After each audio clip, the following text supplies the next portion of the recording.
దేవుని నామన మీకు అందరికీ వందనాలు.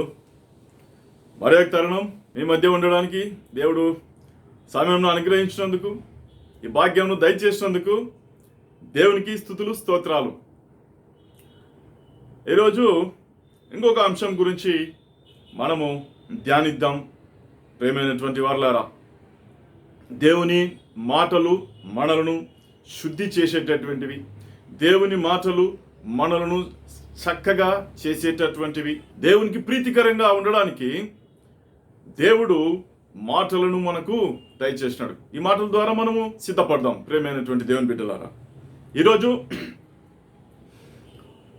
మొట్టమొదటిగా ఆదికాండం 8వ అధ్యాయం 1వ వచనం నుంచి 11వ వచనం వరకు రాయబడినటువంటి కొన్ని అంశాలను మనం చూసుకుందాం.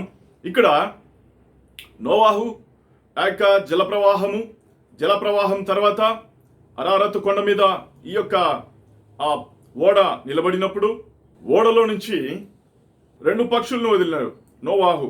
మొదటి పక్షి మరి కాకి, రెండవ పక్షి పావురం. ఈ రెండింటి గురించి మనం ధ్యానించుకొని ఈ యొక్క పక్షుల ద్వారా, అంటే ఈ యొక్క కాకి, ఈ యొక్క మరి పావురం ద్వారా మనం కొన్ని అంశాలను నేర్చుకుందాం. ప్రేమైనటువంటి దేవుని బిడ్డలారా, కొన్ని అవి మనకు గుణపాఠాలుగా మనకి ఉంటున్నాయి. ఈ యొక్క కాకి ఎవరు, ఈ యొక్క పావురం ఎవరు అని కూడా మనము దాన్ని ధ్యానించుకుందాం. ఆదికాండం 8వ అధ్యాయము 1వ వచనం నుంచి చదువుకుంటూ పోతే, ఇక్కడ ఓడలో మరి నోవాహు మరి భార్య, తన పిల్లలు, కోడళ్ళు, తర్వాత జంతువులన్నీ ఉన్నట్టుగా చూస్తూ ఉంటున్నాం. తర్వాత అరారతు కొండపైన ఈ యొక్క ఓడ నిలబడింది. ఈ నిలబడ్డం ఎప్పుడు అంటే 150 రోజుల తర్వాత అరారతు కొండ మీద నిలబడింది. మనుషులందరూ కూడా ఆ జల ప్రవాహంలో కొట్టుకొని పోయినారు. తర్వాత ఒక 40 రోజులకు నోవాహు ఆ యొక్క కిటికీని తెరిచినట్లుగా మనం చూస్తుంటున్నాం. కిటికీలో నుంచి మొదటి పక్షి దేని వదులుతూ ఉన్నాడంటే 7వ వచనంలో ఇక్కడ ఒక కాకిని వెలుపలికి పోవిడిచెను, అది బయటికి వెళ్ళి భూమి మీద నుండి నీళ్లు ఇంకిపోవు వరకు ఇటు అటు తిరుగుచుండెను. మరియు నీళ్లు నేల మీద నుండి తగ్గినవో లేదో చూచుటకు అతడు తన యొద్ద నుండి నల్ల పావురం ఒకటి వెలుపలికి పోవిడిచెను. ఇప్పుడు దీంట్లో ఒక అంశం ఉంది. ప్రేమైనటువంటి దేవుని బిడ్డలారా, 7 రోజుల తర్వాత, అంటే 40 రోజులు అయిపోయిన తర్వాత ఓడలో నుంచి ఒక కాకిని విడిచినట్లుగా చూస్తుంటున్నాం. కాకి వెళ్ళిపోయింది, తిరిగి రాలేదు. కాకి వెళ్ళిపోయింది, తిరిగి రాలేదు. అటు ఇటు తిరుగుతూ అనేటటువంటి మాటను గమనించాలా. తర్వాత ఒక పావురమును విడిచినట్లుగా చూస్తుంటున్నాం.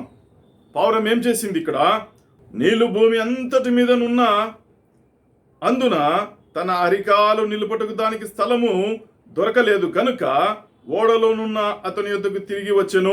మరి 7 దినముల తాలి మరలా ఆ నల్ల పావురమును ఓడలో నుండి వెలుపలికి విడిచెను. ఇప్పుడేం చేసింది?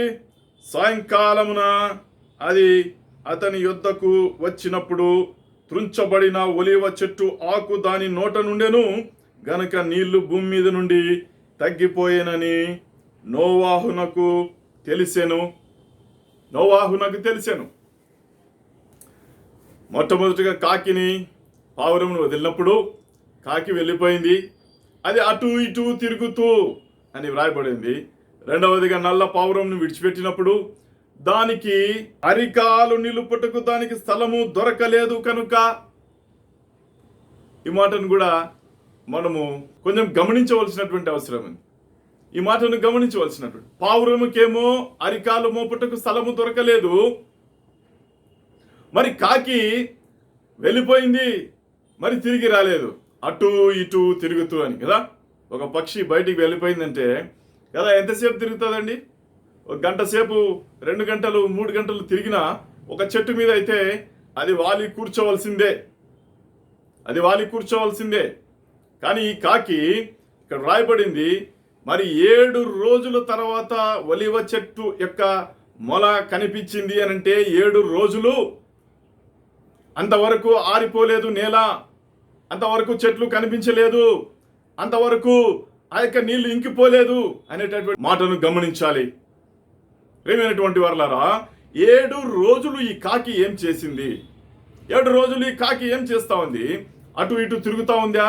తిరుగుతూ ఉంటే దానికి స్థలం ఉందా కూర్చోవడానికి? ఎక్కడైనా వాలి కూర్చోవడానికి దానికి, లేకపోతే విశ్రాంతి తీసుకోవడానికి దానికి ఒక చెట్టు ఏమైనా కనిపించిందా అంటే లేదు. ప్రియమైనటువంటి వారలారా, గమనించాలి.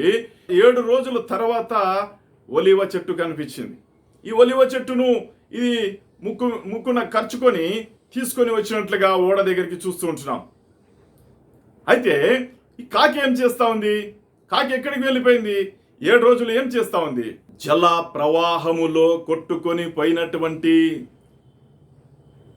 ప్రజలు, జల ప్రవాహంలో కొట్టుకొని పోయినటువంటి ప్రజలంతా కూడా 150 రోజులైంది, ఇదొక 40 రోజులైంది, ఈడొక 7 రోజులైంది.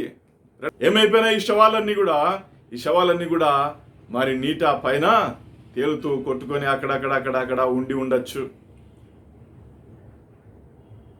ఎక్కడా స్థలం లేదు, చెట్లు కనిపించడం లేదు. ఈ కాకి వెళ్ళి ఎక్కడ కూర్చొని ఉంటుంది అని మనం గమనించవచ్చు అనంటే,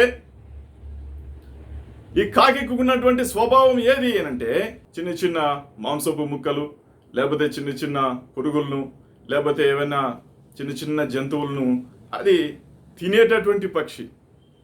ఇక్కడ ఏమైపోయింది? అన్ని శవాలు కనిపిస్తూ ఉన్నాయి. శవాల మీద స్థలం ఉంది కూర్చోడానికి, శవాల మీద కూర్చోడానికి స్థలం ఉంది. ఈ కాకి వెళ్ళిపోయింది, అటు ఇటు తిరిగి ఆ యొక్క శవాల మీద కూర్చొని ఆహారమును భుజించుకుంటూ తిరుగుతూ ఉంది. ఏం భుజిస్తుంది? ఆహారం తీసుకుంటుంది. కాకి ఏం చేస్తుందంటే, ఎక్కడైనా ఏమైనా చనిపోతే చనిపోయినటువంటి జంతువుల దగ్గర, కలేబరాల దగ్గర ఈ కాకి కనిపిస్తూ ఉంటుంది.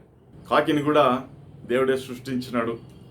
ప్రతి జంతువులను, ప్రతి పక్షులను, మరి నీటిలో ఉన్నటువంటి జలరాశులు అన్నిటిని కూడా కదా, అన్నిటిని కూడా దేవుడే సృష్టించినాడు కదా. కాకి కూడా మంచిదే. అంటే కాకిని దేవుడు సృష్టించినాడంటే అది కూడా ఒక విశేషమైనటువంటి పక్షే, దానికి ఒక విశిష్టత ఉన్నటువంటి పక్షే, దానికి ఒక ప్రత్యేకత ఉన్నటువంటి పక్షే. ఇది ఈ యొక్క భూమి మీద చాలా అవసరమైనటువంటిదే అని గమనించవచ్చు కదా. దేవుడు సృష్టించినటువంటి పక్షి. కొన్ని సమయాల్లో చాలా మంది ఏం తీసుకుంటారంటే, బయటికి ఎక్కడైనా ఆఫీస్కి వెళ్ళేటప్పుడు కాకి వచ్చి ఒకవేళ పొరపాటున తగిలితే మరి ఇంట్లోకి వెళ్ళిపోతారు కదా, స్నానం చేసి వస్తారు. కాకి తగిలింది, చిన్న పిల్లవానికి ఏదో బిస్కెట్లు తింటుంటాడు, కాకి వచ్చి ఆ బిస్కెట్లు తీసుకుని వెళ్ళిపోతుంది. ఈ పక్షి ఒక మనిషిని ముట్టినప్పుడు ఈ మనిషి మరి స్నానం చేసి పవిత్రపరచబడుట చూస్తూ ఉంటున్నాం. అంటే కాకి అపవిత్రమైనదా అని అంటే మరి ప్రజలందరూ కూడా ఆ విధంగా అనుకుంటూ జీవిస్తూ ఉంటున్నారు. కాకి కనిపిస్తే ఏదో ఒక నష్టం కలుగుతుంది, కాకి కనిపిస్తే నాకేదో ఒక ఇబ్బంది కలుగుతుంది, నా ప్రయాణంలో ఏదో ఆటంకం కలుగుతుంది అని ఆలోచించేటటువంటి వారు చాలా మంది. అయితే ఈరోజు మన అంశం ఏమిటి అని అంటే, 2 పక్షులు కదా, ద రేవెన్ అని రాయబడింది. కాకిని రేవెన్ అని రాయబడింది. డోవ్ అని ఇంగ్లీష్లో ఈ యొక్క పావురం గురించి రాయబడి ఉంది. వీటి గురించి ఈరోజు మనము ధ్యానించుకుంటూ ఉంటున్నాం. ఈ 2 పక్షుల ద్వారా మనకు ఆత్మీయమైనటువంటి ఒక సత్యాలు దేవుడు నేర్పించబోతుంటున్నాడు. ఈ కాకి బయటికి వెళ్ళినప్పుడు తిరిగి రాలేదు, ఈ పావురం వెళ్ళింది, వెనక్కి తిరిగి వచ్చింది, ఈ రక్షణ ఓడలోనికి తిరిగి వచ్చినట్లుగా చూస్తుంటున్నాం. పావురం ఎటువంటిది ఒక్కసారి మనం చూసుకుందాం. కాకి గురించి ఇప్పుడు 2 మాటలు మనం మాట్లాడుకున్నాం. అయితే పావురం ఎటువంటిది అని అంటే, యోహాను సువార్త 1వ అధ్యాయం 32వ వచనం మనం ఒక మాటను చూడొచ్చు. యేసుక్రీస్తు ఇక్కడ బాప్తిస్మం తీసుకున్నట్లుగా మనం చూస్తుంటున్నాం. మరి యోహాను సాక్ష్యం ఇచ్చుచు, ఆత్మ పావురం వలె ఆకాశం నుండి దిగువచ్చుట చూచి తిని, ఆ ఆత్మ ఆయన మీద నిలిచెను. ఈయనే దేవుని కుమారుడని నేను తెలుసుకొని సాక్ష్యమిచ్చి తిని అనేను. ఈయనే దేవుని కుమారుడని నేను సాక్ష్యమిచ్చి తిననేను. పావురము వలె నిష్కపటులై, ఈ యొక్క శిష్యులకు యేసుక్రీస్తు చెప్తున్నట్లుగా చూస్తుంటున్నాం. అయితే ఈ రెండు దేనికి సాదృశ్యంగా ఉన్నాయి మనం ఇక్కడ చూసుకుంటే, మరి నూతన నిబంధనలోకి ఇక్కడికి వచ్చినప్పుడు 1 కొరింథీయులకు రాసినటువంటి పత్రిక 15వ అధ్యాయం 45వ వచనం, ఈ యొక్క కాకి దేనికి సాదృశ్యంగా ఉంది, ఈ యొక్క పావురం దేనికి సాదృశ్యంగా ఉంది మనం ఇప్పుడు గమనిస్తూ ఉంటున్నాం. 45వ వచనంలో చదువుతున్నాను. 1 కొరింథీయులకు రాసినటువంటి పత్రిక 15వ అధ్యాయం 45వ వచనం, మొదటి మనుష్యుడు జీవించు ప్రాణి ఆయనని రాయబడి ఉన్నది, కడపటి ఆదాము జీవింపజేయు ఆత్మ ఆయను. ఆత్మ సంబంధమైనది మొదట కలిగినది కాదు, ఆత్మ సంబంధమైనది మొదట కలిగినది కాదు, ప్రకృతి సంబంధమైనదే మొదట కలిగినది, తరువాత ఆత్మ సంబంధమైనది. మొదటి మనుష్యుడు భూ సంబంధి అయి మంటి నుండి పుట్టినవాడు. మొదటి మనుష్యుడు భూ సంబంధి అయి మంటి నుండి పుట్టినటువంటి వాడు ఎవరు అనంటే ఆదాము.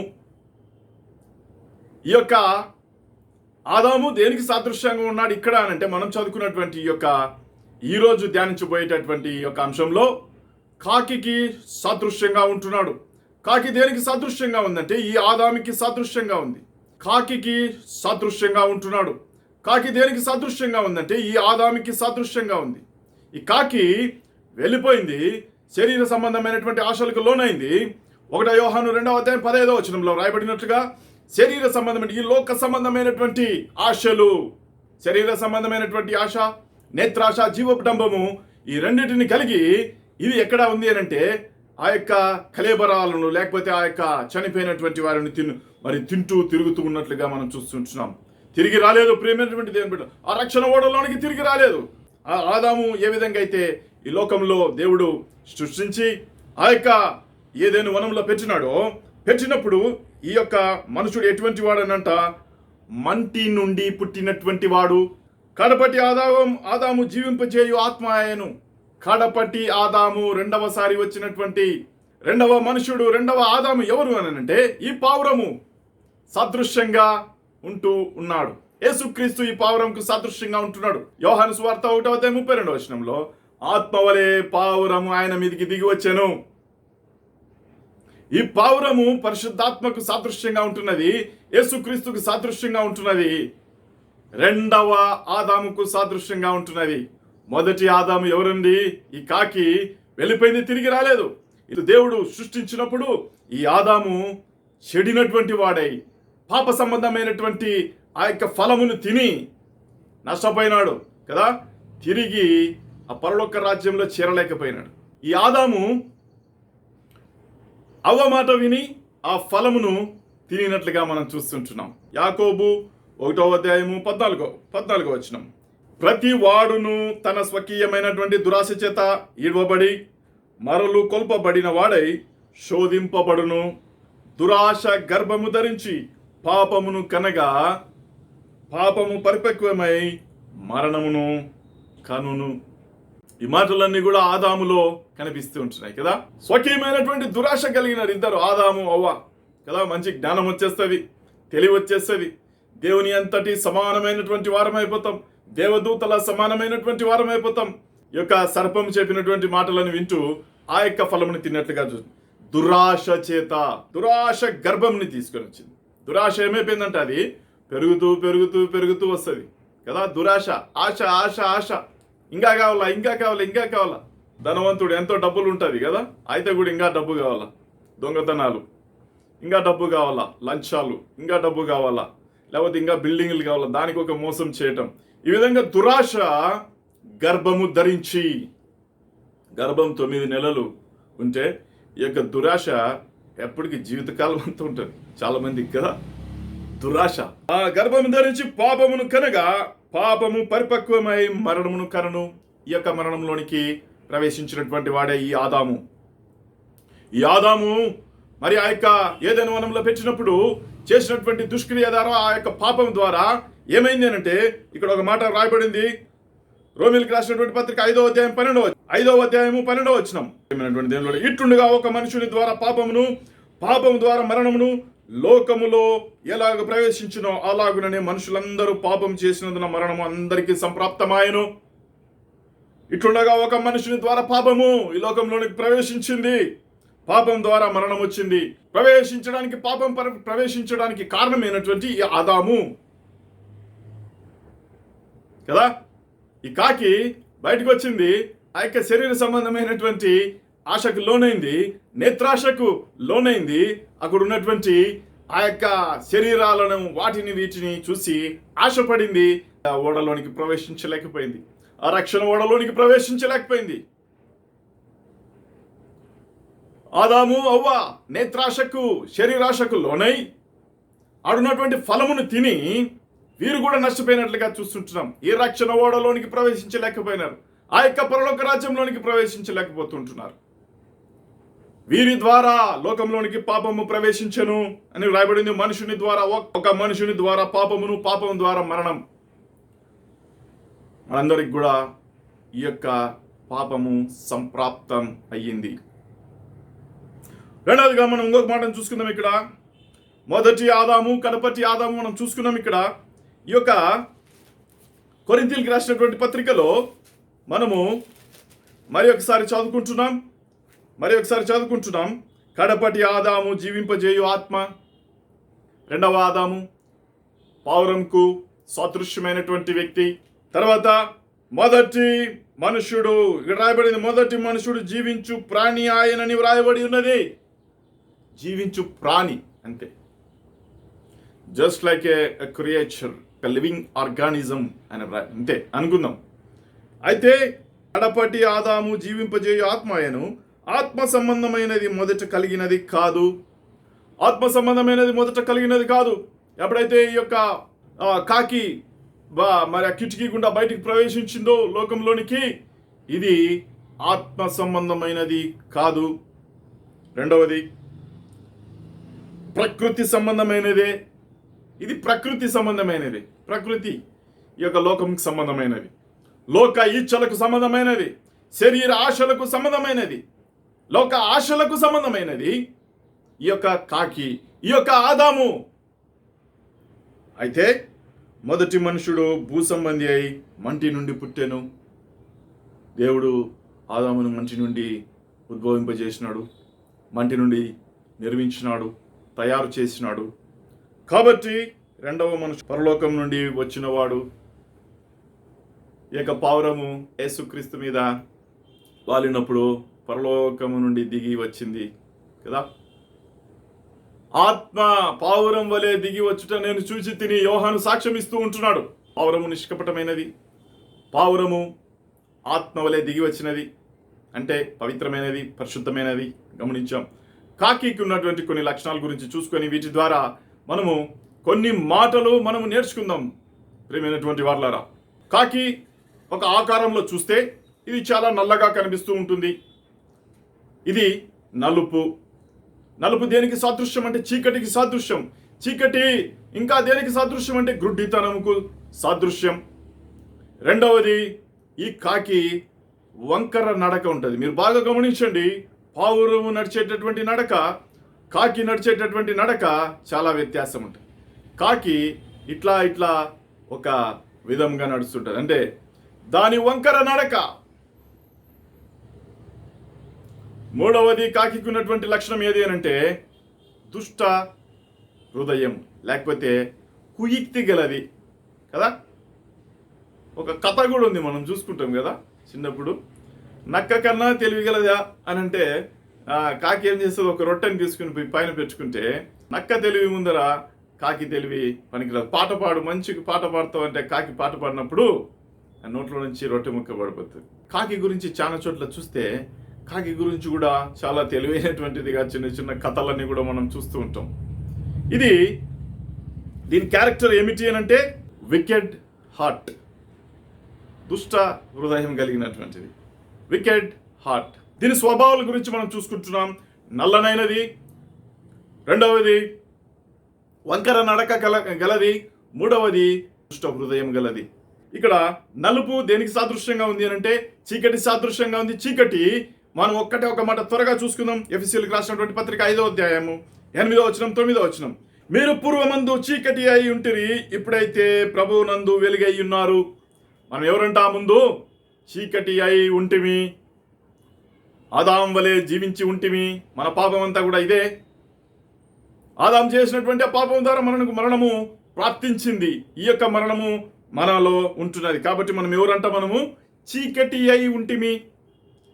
ఇప్పుడైతే ప్రభువునందు వెలుగై ఉన్నారు, ఎప్పుడైతే ఈ పావురం బయటకు వచ్చిందో, ఆ యొక్క కిటికీ గుండా పావురం వచ్చిందో, ఈ పావురం చేసినటువంటి క్రియ ఏదనంటే సిల్వ కార్యము ద్వారా, ఈ యొక్క యేసుక్రీస్తు చేసినటువంటి సిల్వ కార్యం ద్వారా నువ్వు ఏమై ఉన్నావంటే ఇప్పుడు ప్రభువునందు వెలుగై ఉన్నావు.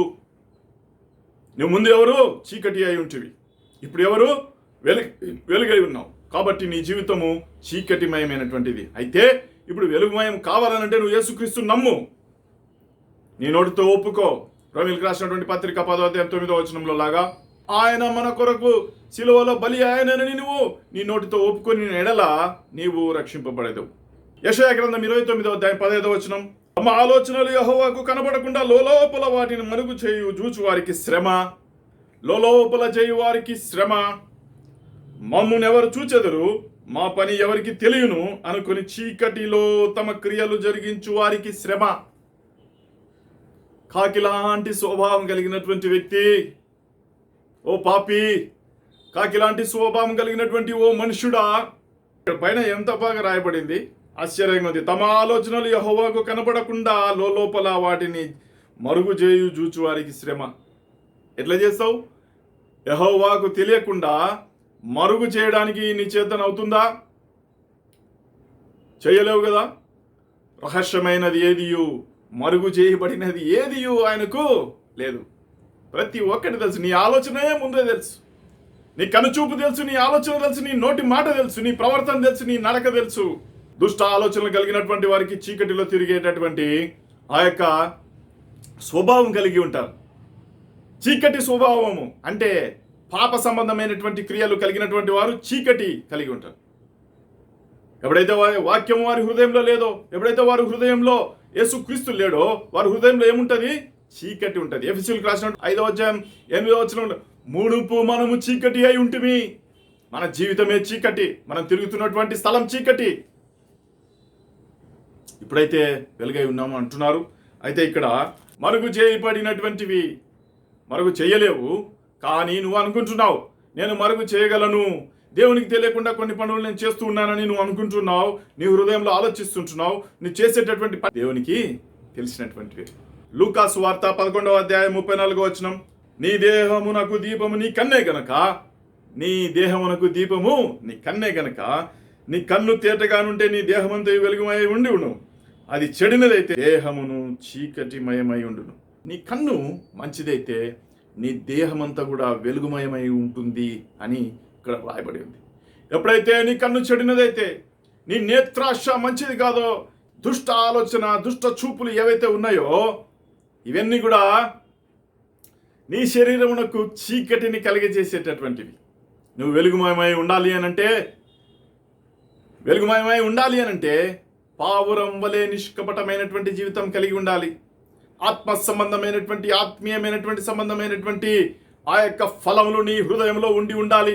నీ కన్ను తేటగా ఉంటే అంటున్నాడు, తేటగా పరిశుద్ధంగా ఎప్పుడైతే ఉంటుందో, పవిత్రంగా ఎప్పుడైతే ఉంటుందో, నీతివంతమైనటువంటి చూపు కలిగి ఉంటావో నీ దేహమంతా వెలుగుమయమై ఉంటుంది.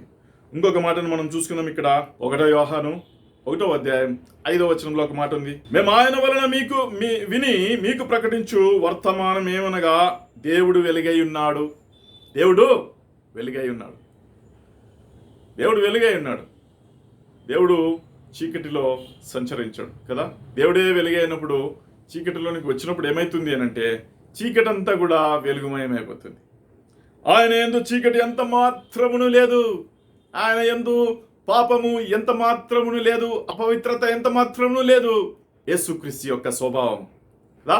అయితే ఒకవేళ చీకటిమయమై ఉంటే నీవు కాకి లాంటి స్వభావం కలిగినటువంటి వాడవే. ఆ మొదటి ఆదాము యొక్క స్వభావం కలిగినటువంటి వాడవే. ఈ కాకి దేనికి సాదృశ్యంగా ఉందంటే ఆదాముకి సాదృశ్యంగా ఉంది. ఆదాము అనేటటువంటి వ్యక్తి పాపమును, ఒక్క మనుషుని ద్వారా పాపమును తీసుకుని వచ్చినటువంటి ఆ ఆదాము లోకములోనికి పాపమును తీసుకుని వచ్చినటువంటి ఏకైక వ్యక్తి ఆదాము హవ్వ. అయితే నా జీవితంలో చీకటిని తీసివేసుకుందాం, ఆశ్చర్యకరమైనటువంటి వెలుగులోనికి ప్రవేశిస్తాం, ఏర్పరచబడినటువంటి వంశంలోనికి ప్రవేశిస్తాం. మనము చీకటి గురించి మనం ఇప్పుడు చూసుకున్నాం. రెండవది వంకర నడక. వంకర నడక వెంటనే మనం చూసుకుందాం ఇక్కడ 2 పేతురు 3:3 అంత్య దినములలో అపహాసకులు అపహసించి వచ్చి తమ స్వకీయ దురాశల చొప్పున నడుచుకొనొచ్చు. స్వకీయమైనటువంటి దురాశల చొప్పున నడుచుకొనొచ్చు. ఇది వంకర నడక. ఇది వంకర నడక, దురాశ సంబంధమైనటువంటి నడక, దురాశల చొప్పున నడుచుకోవడం అనమాట కదా. దేవునికి అయిష్టమైనటువంటిది ఇది వంకర నడక. సరి చేసేటటువంటి వాడుగా ఉంటున్నాడు దేవుడు. నీ వంకర నడకని సరి చేసేటటువంటి వాడు, నీ చీకటిని తీసివేసేటటువంటి వాడుగా ఉంటున్నాడు. రెండవది సామెతలు 2:15 వారు నడుచుకొని త్రోవలు వంకరవి, వారు కుటిల వర్తనులు. వారు నడుచుకొని త్రోవలు వంకరవి. ఎవరండి వీళ్ళు? పాపులు. ఎవరండి వీళ్ళు? దురాశలను అనుసరించేటటువంటి వారు, ఆదామును అనుసరించినటువంటి వారు, ఈ కాకి సంబంధమైనటువంటి చీకటిని కలిగినటువంటి వారు. వారు నడుచుకుని త్రోవలు వంకరవి, వారు కుటిల వర్తనులు. వంకరవి కదా. వంకరవి అంటే చెడు మార్గములు అన్నీ కదా. ఇష్టమైనటువంటి నడక. కొన్ని రోజులు మందిరంకి కనిపించడము, కొన్ని రోజులు ఆ విధంగా సినిమా థియేటర్లలో కనిపించడము, లేకపోతే దుష్టుల సాంగత్యం చేయడము, లేకపోతే అపహాసకులు కూర్చునేటటువంటి స్థలములలో కనిపించడము, గుంపులుగా కనిపించడము, మరి వ్యర్థమైనటువంటి కూడా ఆలోచిస్తూ చూస్తూ వారి జీవితం గడిపేటటువంటి వంకర నడక. వారి త్రోవలు వంకరవి. ఈ వంకర జీవితమును నువ్వు ఈ క్షణమందే తీసివేసుకో. సరైనటువంటి నడక కలిగి ఉండు, సరైనటువంటి త్రోవలు కలిగి ఉండు, దేవుని ఆశీర్వాదం పొందు. మూడవదిగా మనం ఒక మాట చూసుకుందాం ఇక్కడ. యెషయా గ్రంథం 42:16 వారు ఎరుగని మార్గమున గుడ్డి వారిని తీసుకుని వచ్చేదను, వారు ఎరుగని త్రోవలలో వారిని నడిపింతును, వారి ఎదుట చీకటిని వెలుగుగాను వంకర త్రోవలను చక్కగాను చేయుదును. దేవుడు అంటున్నాడు, వంకర త్రోవలను చక్కగాను చేయుదును. నీ నా జీవితం ఒకవేళ వంకర జీవితం కలిగి, వంకర మార్గములు, వంకర త్రోవలు కలిగి ఉంటే, దేవుడు ఇప్పుడు ఈ క్షణముందు మాట్లాడుతూ ఉంటున్నాడు, ప్రియమైనటువంటి దేవుని బిడ్డ, నీ త్రోవలను సరళం చేయాలని ఉన్నాడు, నీ త్రోవలను సరి చేయాలని దేవుడు ఇష్టపడుతుంటున్నాడు. చక్కగాను చేయుదును అంటున్నాడు. వారి త్రోవలను చక్కగాను చేయుదును. వంకర త్రోవలను చక్కగా చేస్తాడు. చక్కగా నడవడానికి ఇష్టపడుతూ ఉంటే దేవుని యొక్క చెంతకు రా, దేవుని మార్గముల వైపు రా, దేవుని అడుగుజాడల్లో నడుచుకో. సామెతలు 21:8 దోషభరితుని మార్గము మిక్కిలి వంకర మార్గము, పవిత్రులు కార్యం యథార్థము. దోషభరితుని మార్గం మిక్కిలి వంకరమైనటివి, దోషభరితమైనటువంటిది. దోషులు వీళ్ళు కదా. దోషులు, నిర్దోషి మార్గములు, పవిత్ర కార్యములు యథార్థము అంటున్నాడు. వీరి మార్గం యథార్థమైనటువంటిది. ఈ దోషభరితుని మార్గం ఏ విధంగా ఉందంటే వంకరవి అని వ్రాయబడింది. మిక్కిలి వంకరవి. దోషము కలిగి ఉన్నావా కదా. నీ దోషములన్నీ కూడా దేవుని ఎదుట ఒప్పుకో. నీ మార్గములన్నీ కూడా యథార్థముగా చేయబడతాయి. నీ దోషములు నిర్దోషంగా తీర్చబడుటకు నువ్వు యేసుక్రీస్తు దగ్గరికి రా.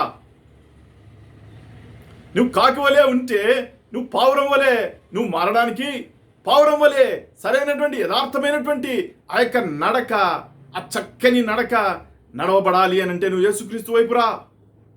నీ వంకర నడక, నీ యొక్క చీకటి అయినటువంటి ఆ నలుపు తీసివేయబడాలంటే పావురం వలె నిష్కపటమైనటువంటి హృదయం కలిగి ఉండు. యథార్థమైనటువంటి త్రోవలను నడుచుకో.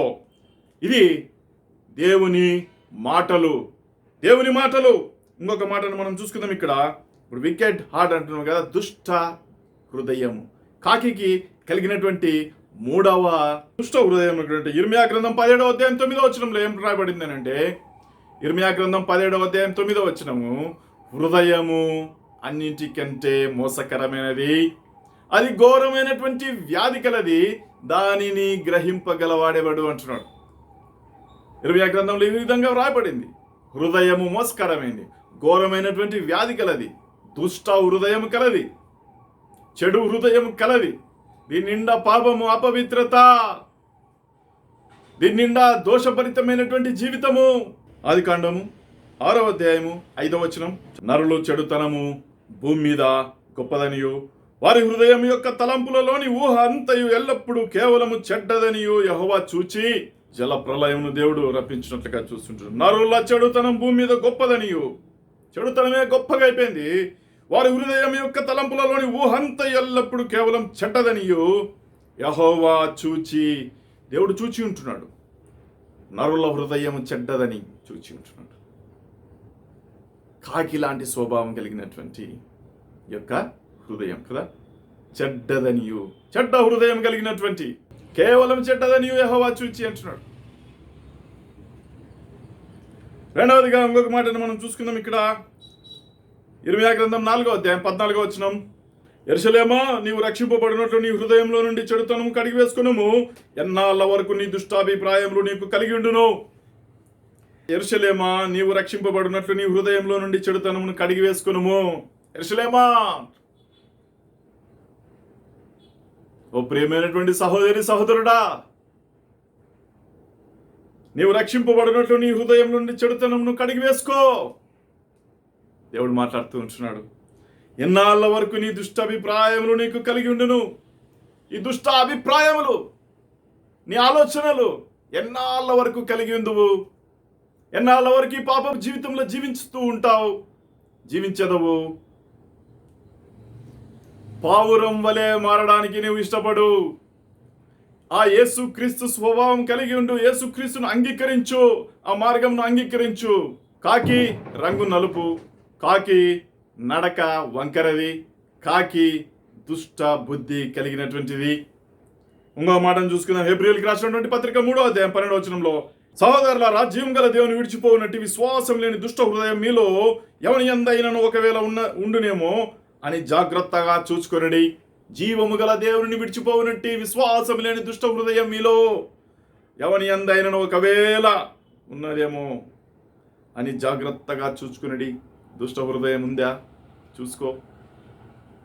ఈ చెడు బుద్ధి, ఈ కాకిలాంటి బుద్ధి, ఈ యొక్క స్వభావము, పాపపు స్వభావము, దోషభరితమైనటువంటి స్వభావము, చెడ్డదైనటువంటి స్వభావమును చూచి అన్నట్టు ఇవన్నీ కూడా కలిగి ఉంటే నువ్వు పావురం వలె ఆ యొక్క నిష్కపటమైనటువంటి మనిషివి కాలేవు, నిష్కపటమైనటువంటి జీవితము జీవించలేవు. కాబట్టి కాకిలాంటి స్వభావంలో నుంచి నీవు ఈ యొక్క పరిశుద్ధమైనటువంటి ఆత్మీయ సంబంధమైనటువంటి మేల్లోనికి నీవు ప్రవేశించాలనంటే నువ్వు పావురం వలె నిష్కపటమైనటువంటి జీవితం, యేసు క్రీస్తు అనుసరించినటువంటి ఆ యొక్క నడత, ఆ వెలుగులోనికి నువ్వు రావాలి. మునుపు ఎవరంటే మనం చీకటి అయి ఉంటాం, ఇప్పుడైతే మనము వెలుగై ఉన్నాం.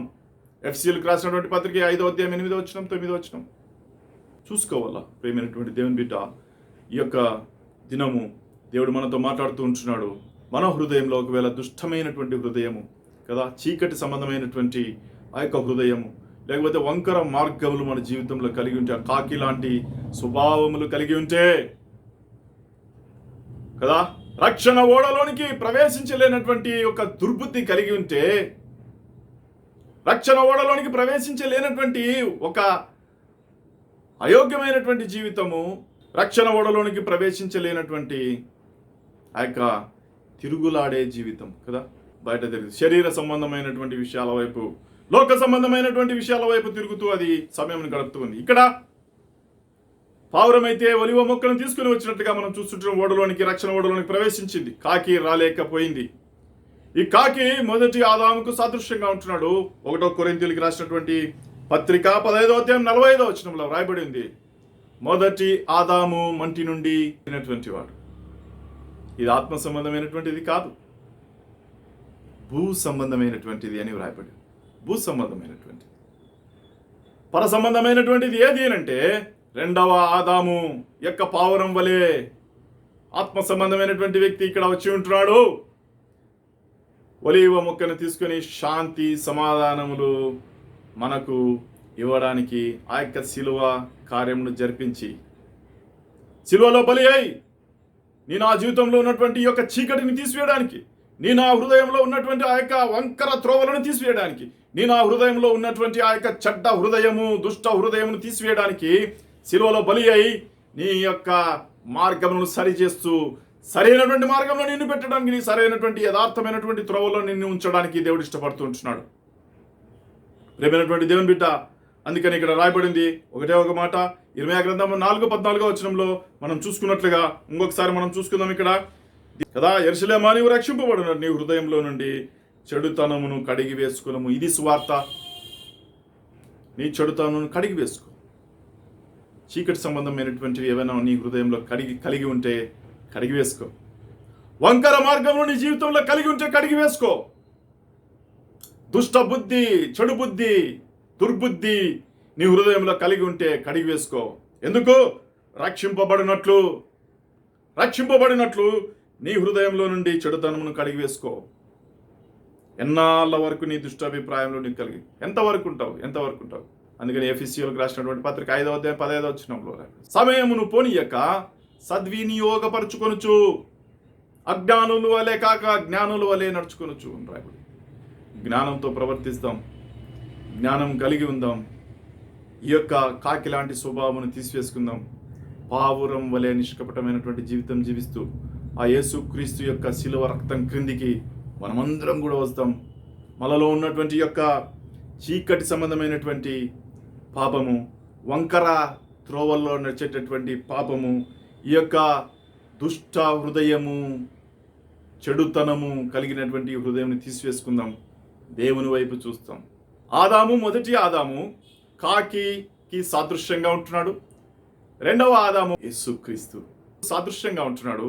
నోవాహు కాకిని విడిచిపెట్టినప్పుడు అది శరీర సంబంధమైనటువంటి ఆశలకు లోనై అది తిరిగి రాలేదు. అది లోక సంబంధమైనటువంటి విషయాలలో తిరుగుతూ నష్టపోయింది. ఈ ఆదామే ఒక్క మనుషుని ద్వారా పాపమును తీసుకుని వచ్చినట్లుగా చూస్తున్నాం ఈ లోకంలోనికి. రెండవ ఆదాము పావురం వలె బయటికి వెళ్ళి ఉంటున్నాడు, తిరిగి వచ్చి ఉంటున్నాడు. మరణమును జయించినటువంటి యేసుక్రీస్తు, ఓ మరణమా నీ ముల్లెక్కడా? మరణపు ముళ్ళును విరిచినటువంటి దేవుడు. ఓ మరణమా నీ విజయం ఎక్కడా? మరణమును జయించినటువంటి యేసుక్రీస్తు తిరిగి ఆ యొక్క పరలోక రాజ్యంలో నా కోసం స్వాస్థ్యం, నా కోసం స్థలము సిద్ధపరిచి వేచి ఉంటున్నాడు కదా. స్థలము సిద్ధపరచ వెళుతూ ఉంటున్నాను. నా కోసం స్థలము సిద్ధపరిచి ఉంటున్నాడు. అది నువ్వు రక్షింపబడితే ఆ యొక్క స్థలంలో ఉంటావు. కీర్తనల గ్రంథంలో 4వ అధ్యాయం 2వ వచనంలో ఒక మాట ఉంది. ఎంతకాలం వ్యర్థమైన దానిని ప్రేమించెదరు, ఎంతకాలం అబద్ధమైన వాటిని వెదకెదరు. ఈ యొక్క ఎంతకాలము వ్యర్థమైన దాన్ని ప్రేమించెదరు. చీకటిని ఇంకా ప్రేమిస్తూ ఉంటావా? వంకర త్రోవలను ఇంకా ప్రేమిస్తూ ఉంటావా? ఇంకా యొక్క చెడు మార్గమును, చెడుతనమును ప్రేమిస్తూ ఉంటావా? దోషభరితమైనటువంటి జీవితం కలిగి ఉంటావా? నష్టపోతావు. అందుకే ఎంతకాలం అంటున్నాడు. అబద్ధమైనటువంటివి ఇవన్నీ కూడా ఏంటివి? ఇవన్నీ కూడా అబద్ధమైనటువంటివి. అబద్ధమైనటువంటి దానిలో నుంచి నువ్వు బయటికి రా. నిజమైనటువంటి దేవుని ఎరుగు. నిజమైనటువంటిది ఏది? ఎరుగు. జ్ఞానుల వలె ప్రవర్తించు కదా. సమయమును పోనీయద్దు, జ్ఞానముతో ప్రవర్తించు. నిజమైంది, అబద్ధమైంది ఏది నువ్వు గమనించు, పరీక్షించుకో. ఏది నిజమైంది, ఏది అబద్ధమైనది. దేవుడు ఈ మాటలను సిద్ధపరచునుగాక, మన హృదయాల్లో స్థిరపరచునుగాక, ఈ యొక్క విత్తనములు ఫలింపజేయునుగాక. మంచి హృదయంలో పడినట్లు, మంచి నేలను పడినట్లు దేవుడి వాక్యంను దీవించునుగాక. వీటి ద్వారా చీకటిలో నుంచి ఆశ్చర్యకరమైన వెలుగులోనికి ప్రవేశించడానికి, వంకరమైనటువంటి త్రోవలను విడిచిపెట్టడానికి, దుష్ట బుద్ధి, దుష్ట హృదయం కలిగినటువంటి వారు ఇవన్నీ కూడా విడిచిపెట్టి దేవుని వైపు చూచుటకు భాగ్యము దయచేయునుగాక. ఆమెన్.